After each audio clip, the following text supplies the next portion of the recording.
You are listening to Smart Women's Dating Podcast, episode number 2. Welcome to Smart Women's Dating Podcast. I am your host, certified life coach Lærke Nielsen, and I help smart, independent women attract the love they deeply desire without having to chase or settle. This podcast will give you the mindset tools and insights you need to finally crack the code to your love life. Are you ready? Then let's go!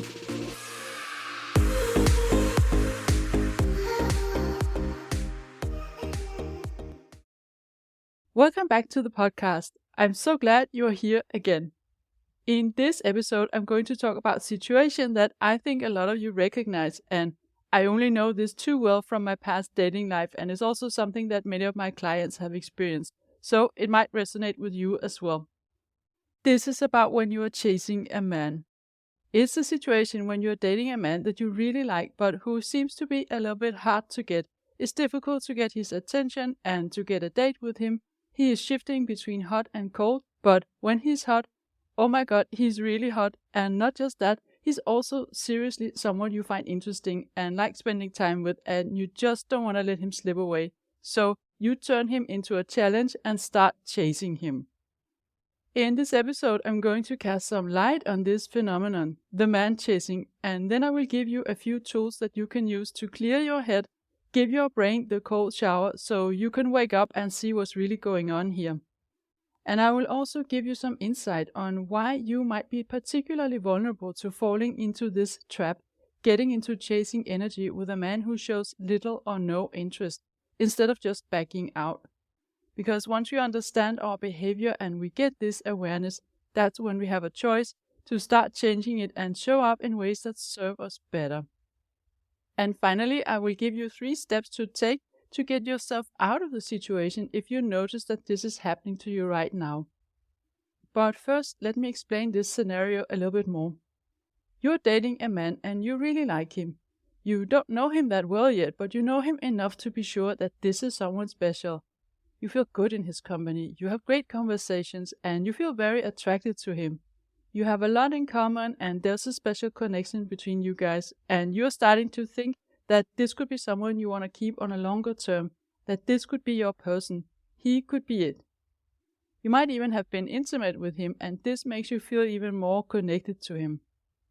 He also seems to be interested, at least he was in the beginning. He was very active, he was inviting you out, texting you, asking you how your day was, and so on. But lately he's just been very busy. And when you're not together, you don't hear much from him. He's not reaching out, he's not initiating a conversation, not inviting you. But on the other hand, he's also not ending the conversations. He's not telling you that he doesn't want to see you again. And his reasons for not being able to make the time for you are all valid. He's busy, and there's a big deadline with work, some stuff going on in his family, friends that need him, etc. It all makes sense and you understand why he can't see you just now. Part of you realizes that it doesn't actually feel that great right now, but you choose to ignore that part and just focus on how good it felt to be on a date with him and how amazing you think he is.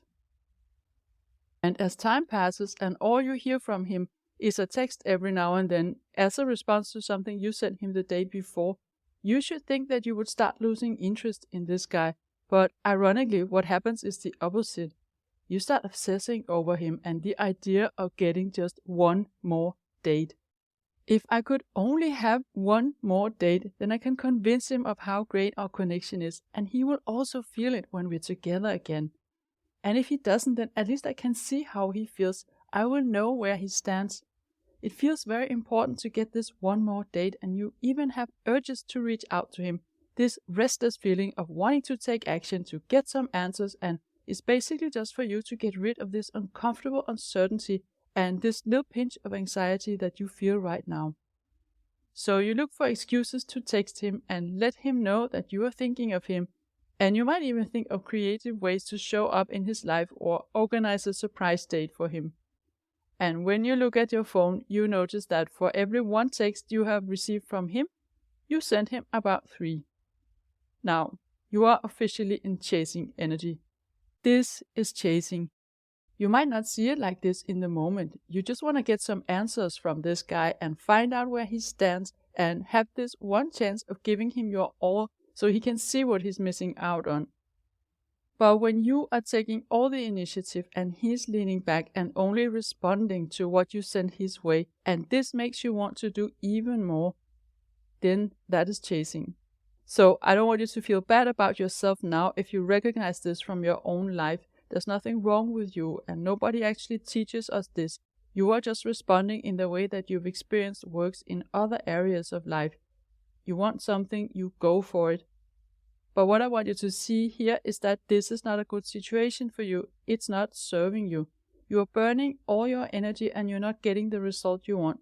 You are running after a man that's not noticing you the way we would want him to if he was your person.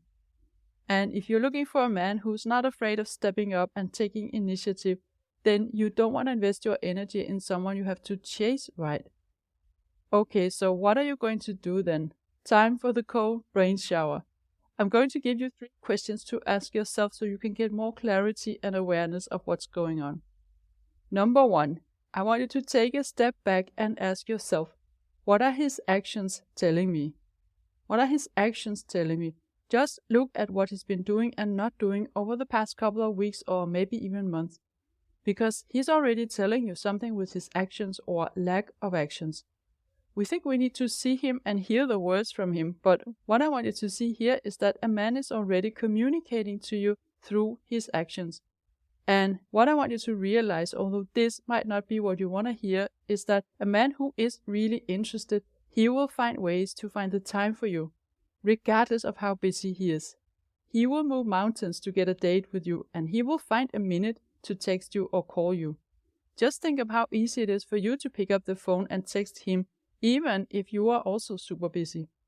So when he's not reaching out, it's because he's not inspired to do so. He's not interested enough. It doesn't necessarily mean anything negative. It doesn't mean that he doesn't like you or that he never wants to see you again if you invite him for dinner, for instance. It just means that he is not as crazy about you as we would want him to be if he was your future partner. Because you want to remember that when you're looking for a partner, it's not enough that he's just responding and saying yes to an invitation. We don't want him to be in this kind of lukewarm, friendly, neutral place. We want him to be above average interested in you. So this could indicate that he is not on the same page as you. So look at his action and see what they tell you. Number 2 question to ask yourself is he really that amazing? Did you put him on a pedestal? It might be true that he was really amazing on the first couple of dates, but you still don't know him that well. And what about now? Is he really that amazing when he isn't showing up for your connection? When he barely reads your messages and doesn't have time to see you? You got to see the full picture here. You got to add the part where he's no longer available into the full equation of the human being he is to you. Challenge yourself to see the full reality. And I also want you to know, as a smart woman, that it's never a good idea to put a man on a pedestal. You get to love, admire, respect, and appreciate him, but never put him above yourself. Let him stay on the ground right next to you, so you can look him in the eyes. You are not below him, you matter as much as him, and when you put him up there, you also tell yourself that your needs and desires are less important than his. So challenge how you see him and include the full picture. Number 3 question to ask yourself is, what part of you is tolerating lack of interest? Get curious about why this is even a situation that you accept. Because part of you tolerates and even rewards someone who isn't showing you the attention you want from them. Think of this, you are telling yourself that he is amazing even if you are suffering. And this is the part of you who doesn't feel 100% worthy and deserving of love. This is the part you want to heal within yourself. Because before you heal that, you will be prone to falling into the same or similar behavior that is not serving you. Here you also want to get curious about whether this is a pattern. Have you been here before? Do you recognize this feeling of getting fed not more than crumbs and still hanging there in the tip of your nails? This is really important, because if this is showing up in your life as a pattern, your biggest problem is not him or any other man. Your biggest problem is actually the relationship you have with yourself. You are not valuing yourself highly enough. So now you might be thinking, okay, Lærke, you just told me that he isn't really that interested in me, he isn't really that amazing, and my biggest problem is myself. Well, thank you so much. And yeah, I told you I was going to give you a cold brain shower, but don't despair because nothing is wrong with you and you are definitely not alone. But even better, you can change this tendency. You can shift your energy in this situation and really up-level how you respond. And this in itself will radically change who and how you date. But in order to do that, we need to take a look at some of the root causes that make you vulnerable to fall into chasing energy with a man. Because often the reason why we are responding in ways that don't serve us is because of some beliefs we carry as a deep programming in our brain. And beliefs are just thoughts that we've thought for a very long time and that we therefore don't even see ourselves. We just think of them as facts of life and not a thought that can be changed. But when you get the awareness of your programming, you can start to reprogram your brain. So what are some beliefs that make you vulnerable to chasing a man? Well, the first one is, I have to earn love, or I have to work hard to deserve love.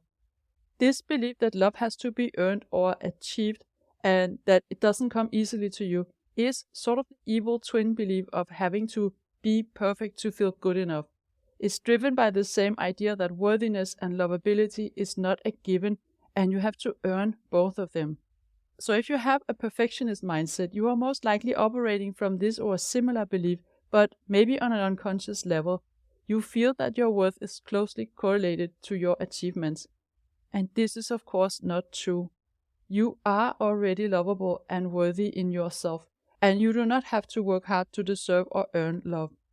If you experience that you have to work really hard to achieve love, then you are not with the right man. The second belief that you might have and that makes you vulnerable in this situation is that struggle equals value. This might be true in other areas of life. Setting a goal, getting an exam, getting a promotion, or achieving a business result, or saving a lot of money for something. When we work really hard to achieve it, we value it more.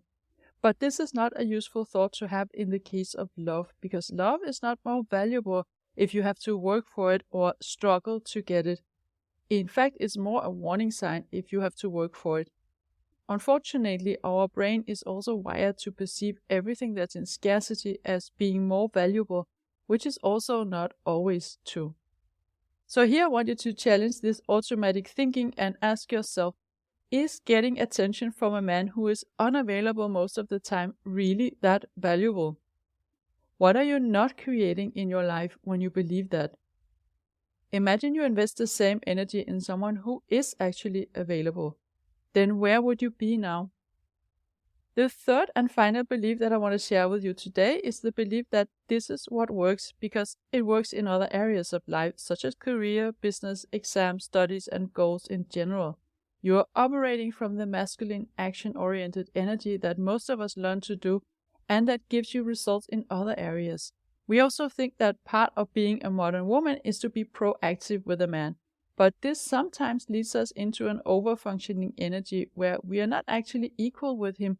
We are doing much more and taking much more initiative than him. And we might be pushing forward in this impatient energy that can come across as desperately chasing. And this is not very attractive to him. What I have found is that many of us carry all three beliefs. We don't feel fully convinced of being deserving of love in ourselves without having to do anything to prove our worth. And we take pride in achieving difficult things, so to speak. In other words, value what we achieve through struggle. And finally, we also operate per default from masculine energy, which altogether makes us vulnerable to getting into the chasing trap. So now you understand the dynamics of the chasing and why you could be vulnerable to this. But what if you are right now in a situation like this? What are the steps you can take to get yourself out and take back your power? As I said in the beginning, I'm going to give you 3 actionable steps that you can take.